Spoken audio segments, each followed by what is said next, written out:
Think we're live. I think we're live. Good morning, everybody. Those of you joining me from wherever you are around the world, if you want to tell me where you're from, that would be cool. Yesterday, Tara dropped in. She's from Utah. Tara and I grew up skating together in New Hampshire, going to school together. I think we met in fourth grade. And we might have met before then, though, in skating lessons. We got free skating lessons at the park. Today topic is to go a little deeper on habit stacking, which is something I shared yesterday. So habit stacking is when you already do something regularly as part of your routine, a part of your day, and you add something in that you want to begin doing. So I want to talk about habit stacking in a couple of ways. My son, Hugh, brought up a great one last night when I was talking about habit stacking with him and another friend of ours. And he said he likes to habit stack positive on positive. I think that's pretty cool. So positive on positive, meaning, so he journals every day. He uses his pressure-free journal. I'm working on mine here this morning. I think he also does the Stoic journal. He does a couple of journals. Anyway, he journals every day, and it's a habit he's had for years. So it's easy for him to do it. So he would stack like drinking a glass of water while he's journaling. So he's adding water into his day, which was my example yesterday. So you could take something that you like doing that might not be so great for you and add a new habit in that's a little better for you. You can also do a habit replacement.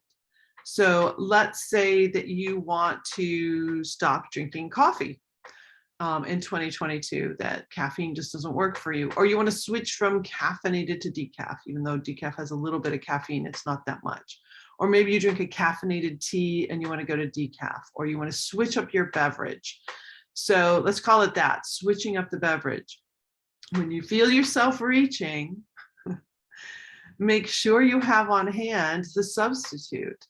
A lot of times we say we want to do something different, but we haven't prepared ahead of time, so we don't have that substitute in for us. So make sure you have the substitute at the ready. Also, if you're trying to remove something from your diet, remove something from your habits, you've got to get it out of the house. That's one of the fastest ways that you're going to experience success that way. If you want to stop drinking this year, not drink, when you go out and they hand you the menu and then the drinks menu, don't take the drinks menu, just take the food menu. I worked with the brain health coach, Dr. Amen. I took his brain certification program, and he talks about, basically anything that is dough is not particularly good for your brain. So bread, and I really love bread. So taking bread, not completely out of my diet, but like I have, has been interesting. Not having in the house helps. When I go out to eat and it's a place where they normally would put bread on the table, you can just turn and say, hey, we don't need any bread on the table, thank you. So you don't even have it there. Otherwise, you're going to be tempted. So see if you can remove temptation when you're putting a new habit in, habit stacking here. So have what you need at the ready, remove temptation. You can take good things and add a good thing on. You can take something that maybe not quite so good, but you're not giving it up yet, and add something good in. It can be about pretty much anything.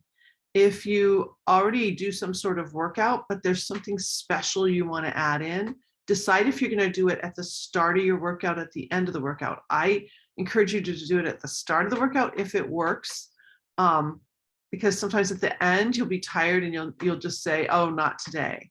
How many times have you started a resolution? You're like, well, oh, not today. I'll pick that up tomorrow. Right? It's always tomorrow. We put things off. If you're a procrastinator, that's really helpful to do that. So this little habit stacking thing, here's another way that I use it. I've been teaching this for years. I have a tool in the pressure-free toolbox called the spirit of contribution. It is to counteract the spirit of competition. We're a very highly charged, highly competitive society, And I'm a highly competitive person. What I realized many years ago was that if I could move some of that competitive energy into contributing more to whatever this thing was, but I started doing this in high school as a very competitive athlete and very competitive musician. I started looking more at the greater good. And especially in a sport like cross country, where you're individual athletes, when I was co-captain with my friend Kathy, I was like, okay, we're going to change this up and we're going to make this team a real team.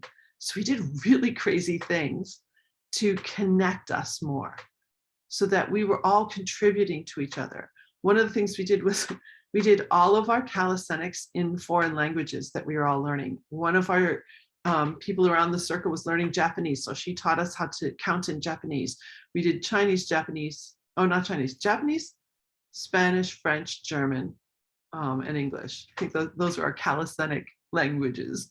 It was a trip. It was hilarious. It was so much fun. I think the boys were highly embarrassed by us.